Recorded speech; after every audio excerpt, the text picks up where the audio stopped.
Headlines के बाद खबरें विस्तार से देखते हैं। ऑल इंडिया नीट रैंकर्स के लिए एक अच्छी खबर है।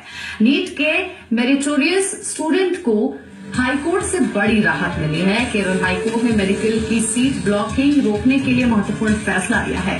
मेडिकल की 15% ऑल इंडिया की सीट ब्लॉकिंग को रोकने के लिए कोर्ट ने फैसला दिया है। कोर्ट ने आदेश दिया है कि जब तक सभी सीटें फुल नहीं हो जाती, काउंसलिंग जारी रहे। इस फैसले के बाद योग्य उम्मीदवारों के लिए बड़ी उम्मीद जगी है। मेडिकल की ऑल इंडिया कोटे की करीब 3000 सीटों में 1000 के आसपास सीटें ब्लॉकिंग की वजह से रिजर्विंग कैंडिडेट को न मिलकर स्टेट कोटे में जाती थी। इससे उन राज्यों के छात्रों को नुकसान होता था जहां से बेहतर रैंक आती थी। इस वजह से कई छात्रों को 500 मार्क्स लाने के बावजूद भी एमबीबीएस सीट नहीं मिल पाती थी। जी मीडिया के पास इस संबंध में आदेश की कॉपी भी मौजूद है, जो टीवी स्क्रीन पर आपको हम दिखा भी रहे हैं।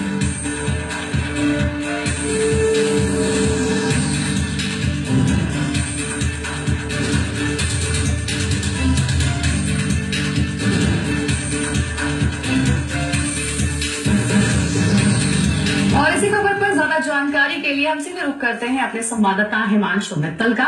हिमांशु, सबसे पहला सवाल यही कि जो महत्वपूर्ण फैसला आया है, ये इन कैंडिडेट्स के लिए कितनी अच्छी खबर है, इसे समझाएं।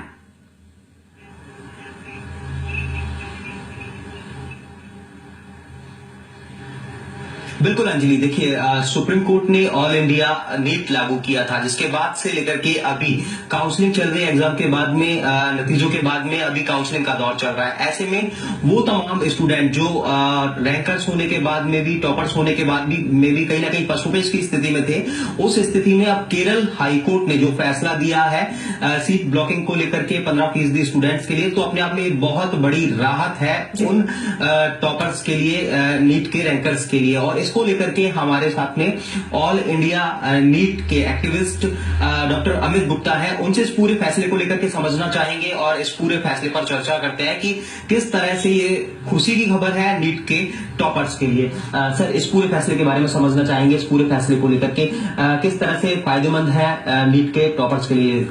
देखिए, पिछले 2-3 साल से एक बहुत दुखद समस्या आ रही थी कि ऑल इंडिया कोटा की जो अखिल भारतीय 15% कोटा की जो सीट्स होती हैं, उन सीट्स में से करीब 3-3.5 हजार सीट्स में से 1000 के आसपास सीट्स हर साल ब्लॉक होकर स्टेट्स में सरेंडर हो रही थी, जिसकी वजह से मेरिटोरियस कैंडिडेट्स को, जिन्होंने इस एग्जाम को क्वालिफाई किया और बहुत अच्छे मार्क्स से क्वालिफाई किया, उन बेचारे बच्चों को सीट्स नहीं मिलती थी। जबकि स्टेट कोटा में सरेंडर होने के बाद जो 85% कोटा था वो ओवरलैप कर जाता था इस 15% कोटा पे, और वो लेस मेरिटोरियस कैंडिडेट्स को सीट मिल जाती थी। इस चक्कर में जैसे हमारे राजस्थान और अन्य प्रदेशों के बच्चे जहां जो इस ऑल इंडिया एग्जाम में बहुत अच्छी मेरिट्स पर सेलेक्ट होते हैं, उनको बार बार ड्रॉप करना पड़ता था, जबकि लेस डिजर्विंग कैंडिडेट्स उसका बेनिफिट एंजॉय कर लेते थे। लेकिन केरल हाईकोर्ट में ऑनरेबल जज सुरेश कुमार जी ने एक बहुत ही ऐतिहासिक फैसला ये दिया है कि आप तब तक काउंसलिंग करवाइए। सिर्फ 2 ही काउंसलिंग इस बार ऑल इंडिया में हो रही है, पिछले साल तो 3 हुई थी, लेकिन इसकी वजह से सीट ब्लॉकिंग इस बार 3000 में से 1500 सीट तक होने की संभावना थी। लेकिन ऑनरेबल जस्टिस ने यह फैसला दिया है कि आप, ये हर साल की समस्या आ रही है और इस साल भी ये होने वाला है, तो आप 2 ही काउंसलिंग क्यों करवा रहे हैं? 30 सितंबर तक की डेडलाइन है, आप इसमें तब तक काउंसलिंग करवाइए जब तक ऑल इंडिया की सारी सीट्स ऑल इंडिया कैंडिडेट से नहीं भर जाती। तो ये काउंसलिंग के लिए उन्होंने 2 से एक्सटेंड कर दिया। फुल उन्होंने union of India, MCC, medical council of India, health ministry और डायरेक्टर मेडिकल एजुकेशन सबको ये आदेश जारी किया है कि आप इस मैटर को टेक फॉरवर्ड कीजिए और डेडलाइन खत्म होने की एडमिशन से 30 सितंबर से पहले जितनी काउंसलिंग करवा सकते हैं करवाइए, ताकि इन बच्चों के साथ पूरा न्याय हो सके। सर, राजस्थान की अगर बात करें तो राजस्थान के लिए किस तरह से ये ऐतिहासिक फैसला कर सकते हैं? राजस्थान के स्टूडेंट के लिए, स्टूडेंट को इससे क्या बड़ा फायदा मिलने वाला है अगर राजस्थान की बात करें? देखिए, राजस्थान का बच्चा जो एक यूआर कैटेगरी में, ओबीसी किसी भी कैटेगरी में आता है, वो बच्चा अपनी, जैसे मैं जनरल की एग्जांपल करूं, पूरे साल भर मेहनत करता है और उसको 500 नंबर पर भी एमबीबीएस नहीं मिल रही है इस बार। पिछले साल भी यही हुआ था, नहीं मिली।